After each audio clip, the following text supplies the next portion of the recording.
अल्लाहुम्मा सल्ली अला सय्यदिना मुहम्मद व आलिहि व बारिक वसल्लम।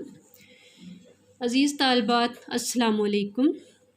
फोर्थ ईयर इस्लामिया कलेक्टिव में रसूलुल्लाह सल्लल्लाहु अलैहि वसल्लम की प्यारी प्यारी अहादीस मुबारका हम डिस्कस कर रहे हैं।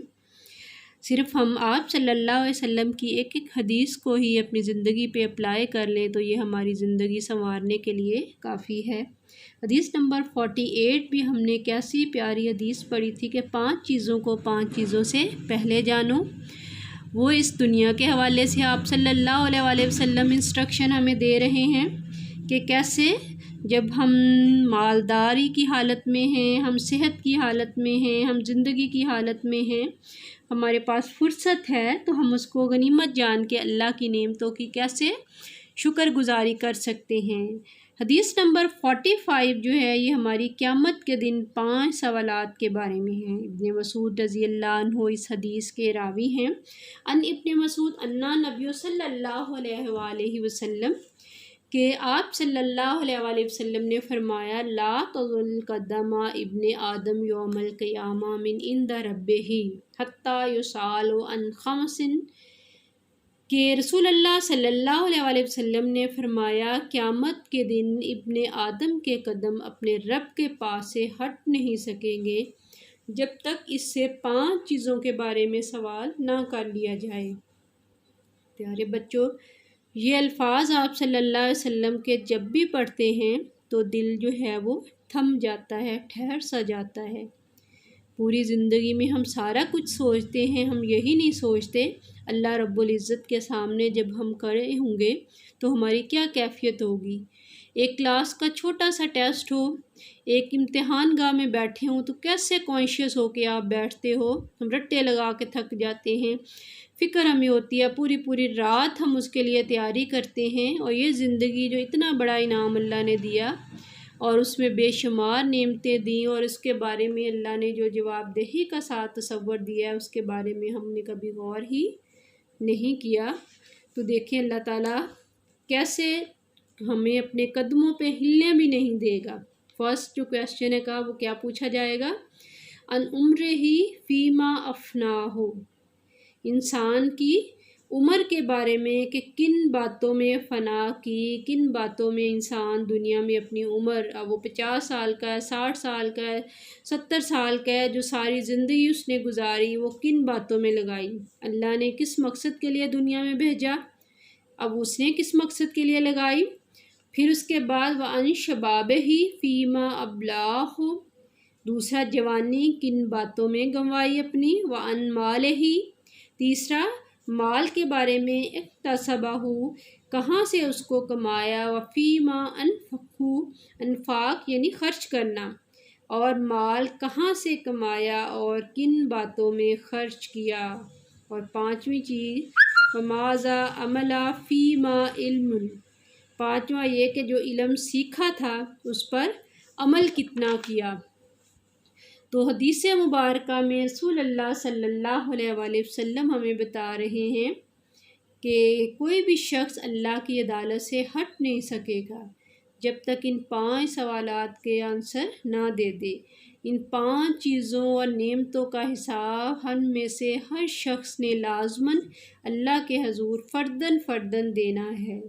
फर्स्ट, अपनी उम्र और ज़िंदगी किन अमूर में गुजारी और बसर की, हर नेमत की जवाबदेही होगी।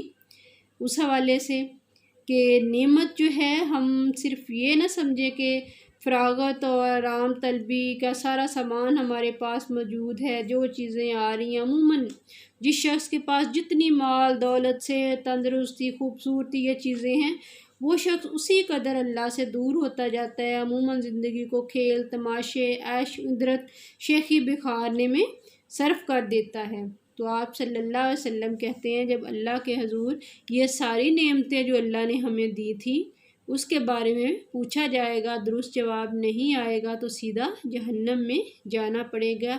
ये हंसी मजाक की बातें नहीं हैं बल्कि ये फ़िक्र करने की बातें हैं। तो हमें इस मामले में फ़िक्रमंद होना चाहिए ताकि कल को हमारे पास नदामत ना हो। इंसान को अल्लाह ने शुत्र बेमहार नहीं बनाया बल्कि ये कहा کہ یہ ساری چیزیں اللہ جو دے رہا ہے اس کو کسی نہ کسی مقصد کے لیے دی ہیں۔ جوانی اللہ نے دی، ٹھیک ہے، زندگی اللہ نے دی۔ اللہ سورۃ ملک میں کہتا ہے هو الذی خلق الموت والحیات، میں نے موت اور حیات بنائی کیسے؟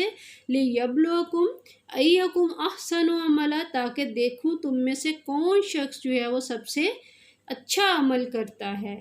پھر دوسری جگہ انسانی زندگی کا مقصد ہمیں بتا دیا، وما خلقت الجن والانس الا لیعبدون، کہ میں نے تو انسانوں اور جنوں کو اپنی عبادت کے لیے، اپنی بندگی کے لیے پیدا کیا۔ تو روز قیامت ہمیں اپنی زندگی کے ہر لمحے کا حساب دینا ہے، کیونکہ دنیا دارالعمل اور امتحان گاہ ہے۔ دوسرا کویسچن، جوانی کیسے گزری؟ عالم شباب کو ہم نے کن سرگرمیوں میں لگایا؟ بڑھاپے میں تو توانائیاں ختم ہے، تو جوانی میں اللہ کی عبادت، اس کی اطاعت جو ہے اس میں ہم نے کس حد تک کام لیا؟ جوانی دیوانی بنا دی یا پھر ہم نے جوش کی بجائے ہوش سے کام لیا؟ ایک شاعر کا شعر ہے کہ ظفر آدمی اس کو نہ جانے گا، خواہ کتنا ہی صاحب فہم و ذکا، جسے عیش میں یاد خدا نہ رہی، جسے تیش میں خوف خدا نہ رہا۔ تو ضروری ہے جوانی میں اطاعت الہی جو ہے، خدمت خلق جو ہے، اس حوالے سے زیادہ کام کیا جائے۔ تیسرا اور چوتھا سوال جو ہے کہ مال کن ذرائع سے کمایا، کہاں خرچ کیا؟ آپ صلی اللہ علیہ وسلم نے فرمایا القاسب حبیب اللہ، محنت مشقت کرنے والا اللہ کا دوست ہے۔ پھر کہا ولا تاکلوا اموالکم بینکم بالباطل، باطل میں ہر چیز حرام آ جائے گی جس سے اللہ نے منع فرمایا۔ حلال میں جب ہم سینکڑوں کی شکل میں کماتے ہیں، چاہے پیک پہ کہاں کمائی کر لیں، اس میں ہم دوسروں کے رائٹ دیتے جاتے ہیں تو اللہ کا حق بھی ادا ہوتا ہے۔ صرف یہی نہیں ہے مال کمانا، جو جائز ذریعے سے مال کمایا اس کو فضول خرچی میں جب اڑاتے ہیں تو کہا فضول خرچ جو ہے وہ شیطان کا بھائی ہے۔ پھر لاسٹ پہ پانچواں سوال جو تھا، علم سیکھا اور اس پر عمل کس طرح کیا؟ آپ صلی اللہ علیہ وسلم نے کہا ہر مسلمان مرد اور عورت پر علم کا سیکھنا فرض ہے۔ اب اس سیکھنے کے بعد علم اور عمل میں موافقت ضروری ہے، ورنہ یہ منافقت ہے۔ پھر کہا کہ یہ عطیہ خداوندی ہے۔ اگر ایسا شخص جو علم تو سیکھ لیتا ہے لیکن اس کی مثال آپ صلی اللہ علیہ وسلم نے کہا گدھے کی سی ہے جس پر کتابیں لدی ہوئی ہیں اور وہ اسے فائدہ نہیں اٹھاتا۔ عمل کے بغیر علم وبال اور ہلاکت ہے۔ جیسے علامہ اقبال کا مشہور و شعر ہے، عمل سے زندگی بنتی ہے جنت بھی جہنم بھی، یہ خاک کی اپنی فطرت میں نہ نوری ہے نہ ناری۔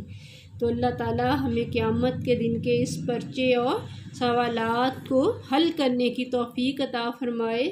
دنیا کے امتحان میں کوئی ہمیں گیس مل جائے، ہم اس کے پیچھے اندھوں کی طرح بھاگتے ہیں، فالو کرنے کی کوشش کرتے ہیں۔